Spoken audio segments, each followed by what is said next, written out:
The gentleman from Massachusetts, Mr. Tierney, is recognized for 5 minutes. 6 minutes or 5 minutes? Just want to know if we're going with the trend. Only in the usual way, Mr. Tierney, in which the last question comes in with a half a second to go, and the answer takes that minute, and I expect that will happen. Would you please reset the clock? Thank you. Well, look, I think part of what we're talking about here is whether or not this premise of the hearing is whether a green agenda kills jobs. To me, it seems a bit of a suspect statement, if not totally political. I think we ought to really be asking whether or not investments in green energy are useful or not. And I look and I see that China seems to think that it is. The truth of the matter is that China is now the number one. It's the highest public market for financing in clean energy sector.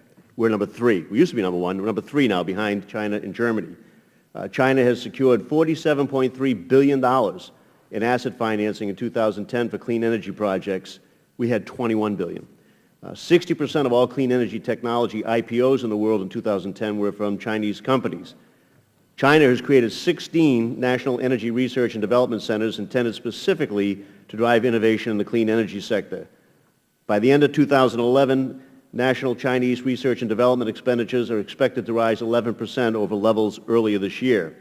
And there's been a 600% increase in the number of college graduates in science fields in China between 1995 and 2005. So the truth of the matter is that China certainly thinks of creating jobs and moving forward by investing in green technologies. As Mr. Quigley stated, the Economic Council of the President, Jeffrey Immelt, Norman Augustine, Bill Gates, and others all down the line, they think it's an investment, that there should be some public support for what the private industry is doing. They asked for $16 billion in general clean technology investment, and asked for a specific $1 billion for the Energy Advanced Research Program initiative on that. So there's a lot of people and a host of people that really believe that this is an investment worth making to support what the private industry would do on that. And I think it's a shame that we're sitting here while China charges ahead, while Germany charges ahead, and we fall further behind. We're still arguing about whether making an investment in clean technologies is killing jobs, something like that. It just doesn't seem right on that. And I think we should investigate what the role of different people have been in supporting this. But I just take a note in the newspaper this morning.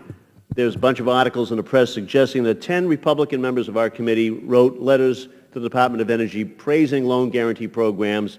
They were glowing in their terms. They were looking for funds for various projects in their district.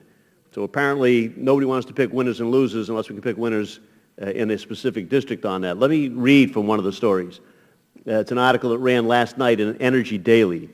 I quote, "In one letter dated October 30, 2009, Representative Dan Burton, our colleague here, is the second-ranking Republican on the committee, and its former chairman, joined 10 Indiana members of Congress to express his support for a loan application submitted by Abound Solar." Are you familiar with Abound Solar, Mr. Pullman? Yes, sir. All right, so according to your website, they got a $400 million loan guarantee under the exact same loan guarantee program as Solyndra. Is that true? The same program, yes, right. Sir. And what your website says, the Department of Energy offered Abound Solar Manufacturing, LLC, a $400 million loan guarantee to manufacture state-of-the-art thin-film solar panels.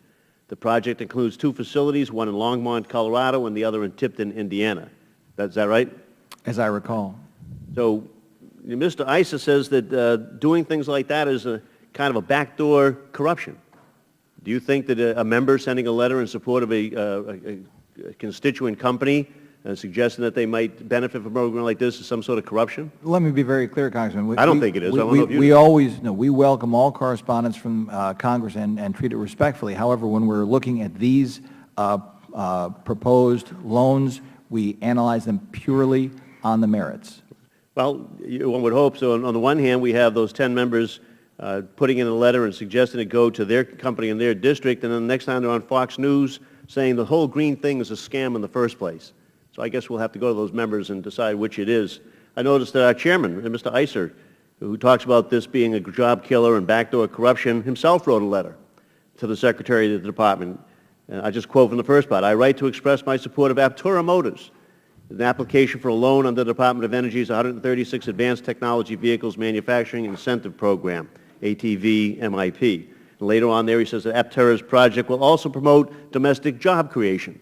So apparently, on the one hand we're having a hearing about whether we're killing jobs, but when it comes to a company in our district, we're suggesting that they're going to promote domestic job creation if we make the right investments. So I'd like to turn this hearing on to, how do we make smart investments, like the President's Council talks about, and how do we do that? And Secretary Solis, when we make smart investments, if we're going to try to catch up to Germany and China, take advantage of all of our innovation in this country, it would be useful, I would think, to have some people that can actually do those jobs. Is that correct? That's what we're Congressman, that's what we're hearing from the industry right now, that we don't have enough qualified individuals in this new technology. Okay. And so what the Department of Labor is doing basically is not creating the jobs, you're training the people for the jobs that are created. I've said that from the start. Right. And how's your record been on that? Well, we are now, for our $500 million that we have received through the Recovery Act, we've already trained up 52,000. Our goal is about 96,000. So we're more than halfway there, and I would say our numbers are growing because these are 2 and 3 year projects. So you have to consider when the startup began. So I think we're on the road to slow recovery, and as soon as the economy and venture capitalists feel that there's a way to go, then I think you're going to see these jobs there, and we'll have trained individuals ready for them. I thank the gentleman. Yield back. We now go to the gentleman from Tennessee.